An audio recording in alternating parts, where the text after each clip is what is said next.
আমাদের বাড়ি ফেরার পথে এক বাগান ছিল, আম বাগান। সেই আম বাগানে ছেলেটা আমাকে নিয়ে যায়, টেনে হিঁচড়ে আমাকে নিয়ে যায়। আমি বলি, আপনি আমার সাথে এরকমটা কেন করছেন? আমি আপনার কি ক্ষতি করেছি? সে বলে, তুমি আমার কোনো ক্ষতিই করোনি, তোমাকে আমার ভালো লাগছে। আমি তখন বলি, একটা মেয়েকে ভালো লাগলে কি এইভাবে এরকম ব্যবহার করতে হয়? সে বলে, না, তোমার সাথে যদি আমি ভালো ব্যবহার করি তুমি আমার কথায় রাজি হবে না। এই বলে সে আমাকে টেনে হিঁচড়ে নিয়ে গেল। আমি অনেক বাধা দেওয়ার পরও সে আমাকে নিয়ে গেল। তারপর যা হলো, বাগানের ভিতরে দেখি তার আরো বন্ধু বান্ধব সাথে আছে। সবাই কেমন আছেন? আশা করি ভালোই আছেন। আমি আমার জীবনের গল্প বলবো আপনাদের সবার মাঝে। আপনারা একটু ধৈর্য ধরে আমার জীবনের গল্পটা শুনবেন। আপনাদের জীবনেও যেন এমন কোনো ঘটনা না ঘটে। আশা করি সবাই সাথে থাকবেন। আমাকে একা পেয়ে অটো রিকশা ড্রাইভার ইচ্ছে মতো যা ইচ্ছা তাই করলো। জীবনের গল্প আমার। আমি স্কুলে পড়ালেখা করতাম, প্রতিদিন স্কুলে যাইতাম আসতাম। তো স্কুলটা আমাদের বাড়ি থেকে একটু দূর ছিল। যাইতে 10 টাকা ভাড়া লাগতো, আসতে 10 টাকা ভাড়া লাগতো। তো আমাদের পাশের গ্রামের ছেলেটার অটোতে করেই চলাফেরা করতাম আমি। আমি কখনো জানতাম না যে এই ছেলেটা এত খারাপ কোনো কিছু করতে পারে। কারণ খুব সহজ সরল সাধারণ একটা ছেলে ছিল।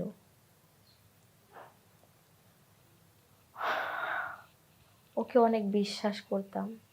তারপর আমরা বান্ধবীরা সবাই ওর অটোতে করে চলাফেরা করতাম। সবার সাথে সুন্দর করে কথা বলতো কিন্তু খুব কম কথা বলতো। তো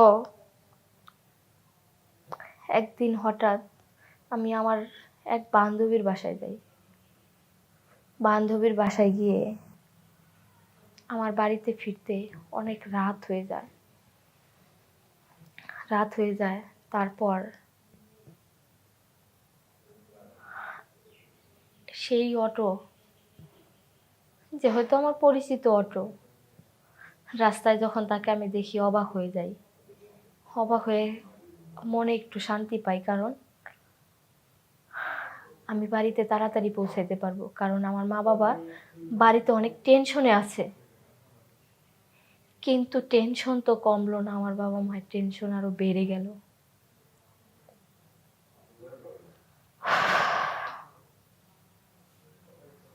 ছেলেটার অটোতে আমি উঠে পড়ি যে আমাকে একটু আমার বাড়িতে পৌঁছে দেবেন, আমি অনেক বিপদে পড়ে গেছি। কারণ আমার বান্ধবীর বাসাতে গেছি, গিয়ে আসতে সন্ধ্যা হয়ে গেছে। আপনি একটু আমার বাড়িতে পৌঁছে দিবেন? বলে, হ্যাঁ, কোনো সমস্যা নেই, গাড়িতে উঠেন, আপনার বাড়িতে আমি আপনাকে পৌঁছে দিচ্ছি। এই বলে আমাকে গাড়িতে তুলে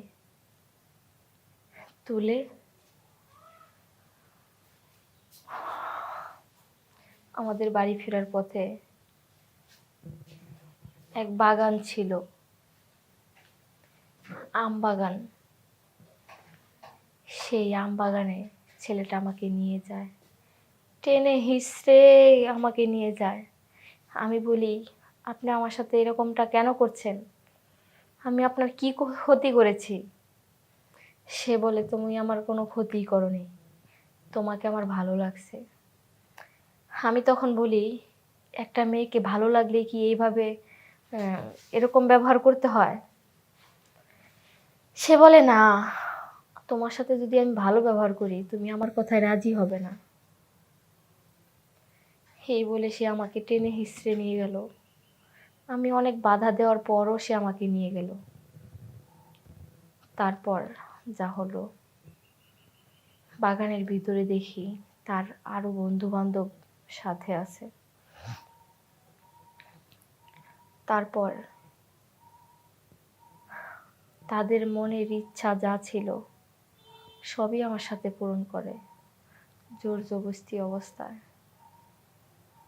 এক সময় শিয়াল শকুনের মতো আমার সাথে এরকম আচরণ করে আমাকে ফেলে চলে যায়।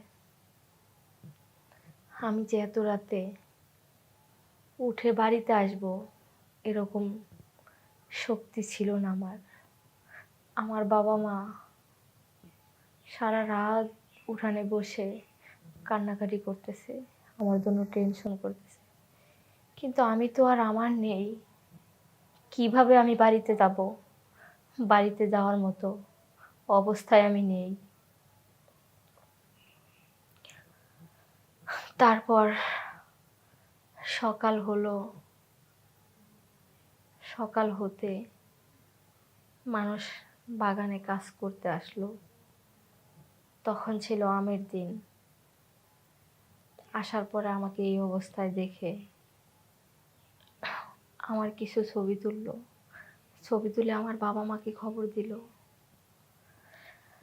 তারপর আমার বাবা মা আমাকে বাড়িতে নিয়ে যায়। নিয়ে যাওয়ার পর 2 দিন আমার সাথে ভালো। তারপর থেকে আমার বাবা মা আমার সাথে আর ভালো ব্যবহার করে না, কারণ আমার জন্য আমার বাবা মাকে গ্রামের লোকজনের কথা শুনতে হচ্ছে। এই আপত্তিকর অবস্থায় আমার ছবিগুলো তাদেরকে দেখাচ্ছে, তাদেরকে নিয়ে টিটকারি করছে। এই কারণে তারা আর আমাকে দেখতে পারছে না, আমাকে সহ্য করতে পারছে না। আমার কি করার? আমার কি দোষ ছিল এখানে? আমি তো কোনো অপরাধ করিনি এখানে, আমি তো কোনো দোষ করিনি, তাহলে আমার সাথে কেন এমনটা হলো? আমার বাবা মাকে অনেক বোঝানোর চেষ্টা করলাম, কিন্তু তারা বুঝলোই না, কিছুতেই বুঝলো না। আমাকে বাড়িতে থেকে বের করে দিল। আমি কান্নায় ভেঙে পড়লাম, বাড়ি থেকে বের হয়ে গেলাম। এলাকার লোকজন আমাকে ছিছি করতে লাগলো, আর ওই ছবিগুলো আমার সামনেই এনে দেখছে আর আমাকে নিয়ে বাজে মন্তব্য করছে। কিন্তু আমার তো কোনো অন্যায় নেই এইখানে, আমি কি করব? এরপর আমি ঢাকায় চলে আসি। আসার পর ছোটোখাটো একটা চাকরি করতেছি, বিয়ে করলাম। এখন আলহামদুলিল্লাহ সুখেই আছি, আমার সংসারটা ভালোই চলছে, আমার আর কোনো সমস্যা নেই। আর আমি আমার বাড়িতেও যাই না, কারোর সাথে যোগাযোগ করি না। ভালো আছি, ভালো থাকতে চাই। আপনাদের উদ্দেশ্যে বলছি, আমার মতো এইভাবে কাউকে বিশ্বাস করবেন না, কারো ফাঁদে পা দিবেন না। আর রাস্তাঘাটে রাত হয়ে গেলেও কোনো ছেলে যদি সহানুভূতির হাত দেখে বাড়িয়ে দেয়, কারো হাত বিশ্বাস করে তার সাথে যাবেন না, তাহলে আমার মতো পরিস্থিতি হবে আপনাদের। সবাইকে ধন্যবাদ জানিয়ে বিদায় নিচ্ছি।